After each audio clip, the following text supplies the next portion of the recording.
Achọrọ m ka ị watch this two video from akwa ọkụkọ tiwala akị.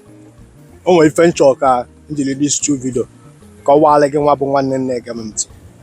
Do you understand me? Then ị watch this video, nkwuchakwa ife nchọrọ ikwunu. Ị nwekwara ike drop ya own opinion na comment section. Because ndị Igbo si that na uche bụ akpa, onye ọbụla nye nke uche abụ n'ofu onye na uche ya. Do you understand me? Ngwa watch ya the first video. Mụ kwetara na mụ na-agwọ ọgwụ, mụ kwetara na mụ na-agwọ oke ite. Onye ọbụla na-agbaziri nnọọ ọgwụ ọsọ, onye ọbụla na-agbaziri oke ite ọsọ. Na-eme ebe a, ana m agwọ oke ite. Na o nwere ọgwụ m a na-agwọrọ. Advance n'ọgwụ eji enwe ego, ọgwụ for success. Mana ọ bụrụ ọkwa ọbụla o nwere ebe na-arị chọba akwa. Mana mụ kwetara na mụ na-agwọ ọgwụ. Onye ọbụla na-asị oke ite mee nke nwoke ite mee nke mụ na-agwọ oke ite, kweta na mụ na-agwọ oke ite. Akwa onye ọgwụ. Akwa watch the first video. Akwa admitted no nke a ka eji wee mara ya. Do you understand me? And a lot of us will believe that not this video keta implicated akwa. Mana ọ bụla ya implicated akwa because o nwere something n chọrọ ịkọwara unu ebe a. Akwa ifuru gọọmenti na-eso gị.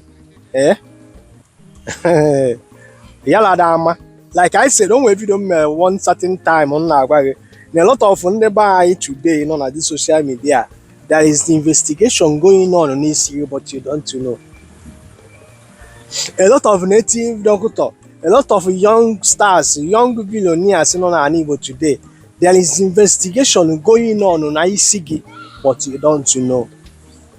Until Mboso Gama sure. Oh ya won were okwu ya mpụta ebe a na m agwa gị nwa na-ege m ntị na ọ bụrụ mbọsị akụrụ ka ọ na-epu. Watch ya ifu that na ọ ya bụ osisi na-eto na ọ na-emelọ mkpọtụ. Mana ịnwe ama gbuo ya ka ọ daa ụzụ atụọ ụmụ nnụnụ sef eju ọfịa. Do you understand what I'm saying? Mana watch ya the second video, then you can wekwu ife nchọrọ ikwu.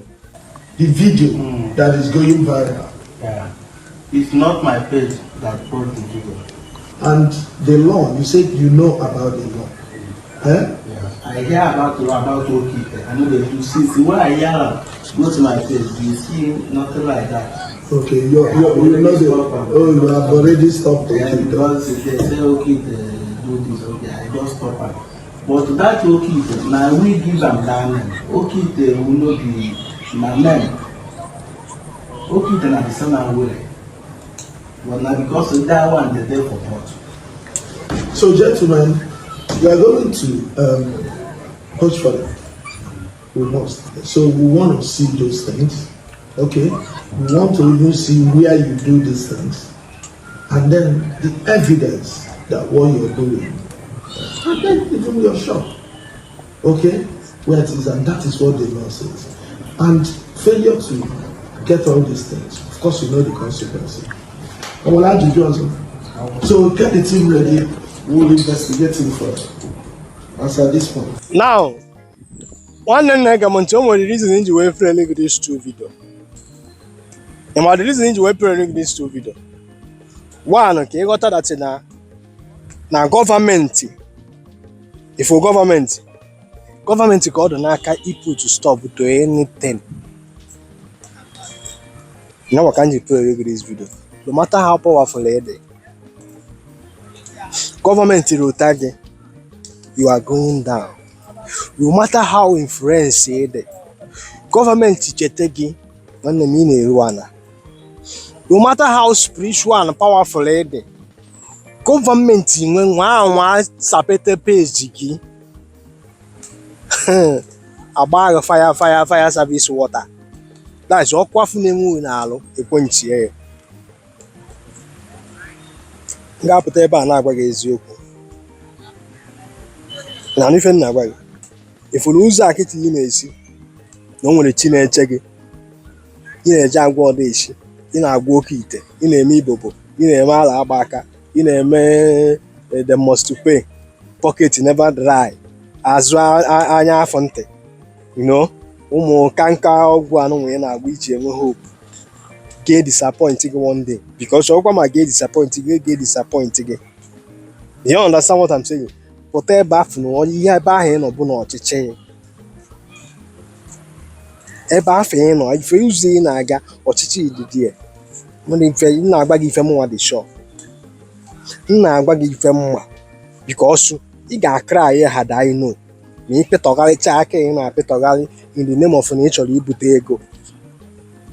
Ịgbagharịcha ife a niile yala adị ka Dangote, yala adị ka Tony Elumelu, yala adị ka Peter Obi, yala adị ka Kochichelis, ya ha dị ka Gaddafi bụ nwoke Tommy Tommy, ya ha dị ka Orange Drug, ya ha dị ka Juhe Pharmacist, ya ha dị ka Okaka Ojoto, ya ha dị ka Gaddafi IKB, ya ha dị ka Nicholas Ụkachukwu, ya ha dị ka Ekuru Bishop, ya ha dị ka Atọ Eze n'Ukpo. Ịpịtọgharịcha ife ị na-apịtọgharị gbuo nkịta, gbuo ebine, gbuo nama, jee na nwaanyị mmiri gị nwanne, jee na eze nwaanyị nke nwanne na-eje obodo oyibo ebunatara unu ego. Ịgbagharịcha ife a niile o nwere ebe ijekọ. Onye ka m ji emere gị this video. Bọsụ gọọmenti ga-abata wee sị that na-achọrọzi ihe gbasara anything called na mmadụ na-ekwu na ọ na-agwa nwere etu akịta Anambra steeti gọọmenti si wee bido onye ọwụwa ndị niile na-eme ya awara ọsọ. Bọsụ ọbụla gọọmenti batara kịta wee sị that na-achọrọzi ihe ọ na-gbasara ya religious belief outside. Ihe ọ bụla ị na-practice gị practice bie n'ime uru n'obi gị. Gaa nwekwa na nwapụta na streeti convince anybody ya bịa sobe ihe i believe. Onye ọbụla ahụ ile onwe ya ugwu. Mgbọsị ọbụla gọọmenti mandate si that na achọrọzi all night, night vigil, ndị na-ebu ama, ndị na-ele olive oil na-agwa ndị mmadụ that na ọ na-akị sickness. Bọsị gọọmenti dị serious na ya ni onye ọbụla na-eme ife afọ agbaba ọsọ. Oyibo bụ agbara and watch ya since afọ eji eke hit. Jide onye eze Jizọs, jide akwa ọkụkọ. Akwa ịma na fa nwechara mmụọ fa na-efe. Akwa ọkụkọ nwere oge ọ sị that na ọ bụ na ebuwe ọgwụ dị bie anyị ma amịlị tipụ ọgwụrụ dadị. Kedu ebe ọgwụ niile afọ dị today? Eke hit kwuru na o nwere ọgwụ. Kedu ebe ọgwụ ahụ dị today? Afụrụ m nwa ya mbọsị ya si na ebupụtara na soshal midia ebe ọ na-eti ọfọ na papa ya na-eje kọtụ ka gịnị mee. Ọ ga ife niile afọ ada awụọ. Mgbe ọbụla reality bịakwutere gị ịfụ that na ife anụ nwere na-ekpere bụ nonsense.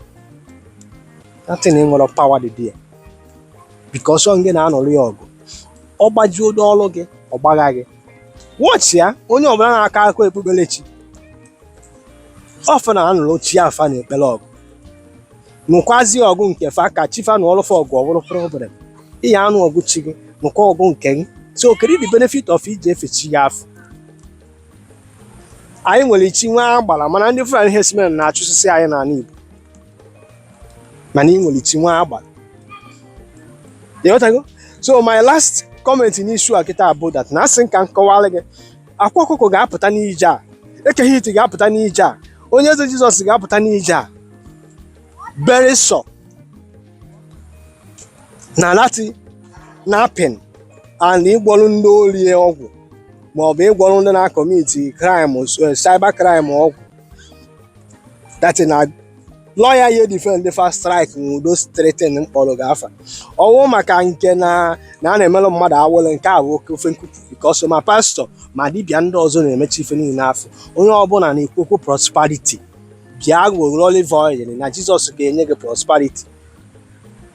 Like mpụtazi m mmiri enwere na-ama atụ na agbara ya na-eje obodo oyibo ebute ego. O nwere ife dị iche na asụrasị na onwere anụ mmadụ bụrọdụ mmadụ dị n'oke ite afọ na ọjọsọ mgbọrọgwụ na mkpa akwụkwọ na anụmanụ egburu egbu ife dị n'oke ite afọ. Ọ ga nwere ife ịma na nwere kesi Anambra steeti gọọmenti nwere ebe ndị ahụ. Ịghọtago?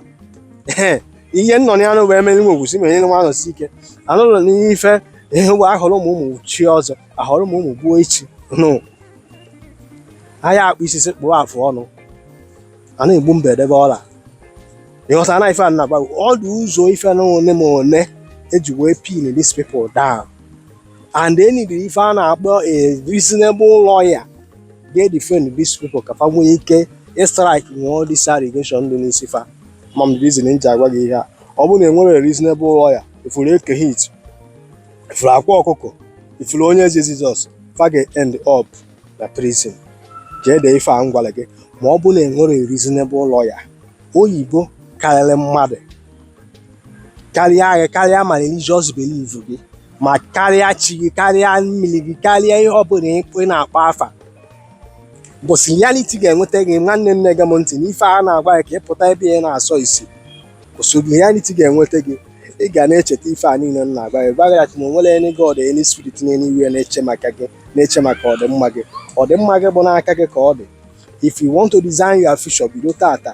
Igbo si na ọkụ ya bụ oke na-ebido n'eju, na ọ ya abalụ n'anwụ elie na ndo, nọọ nkwụ ahụ onye kpara n'ọkọchị ka ọ na-anya n'udu mmiri.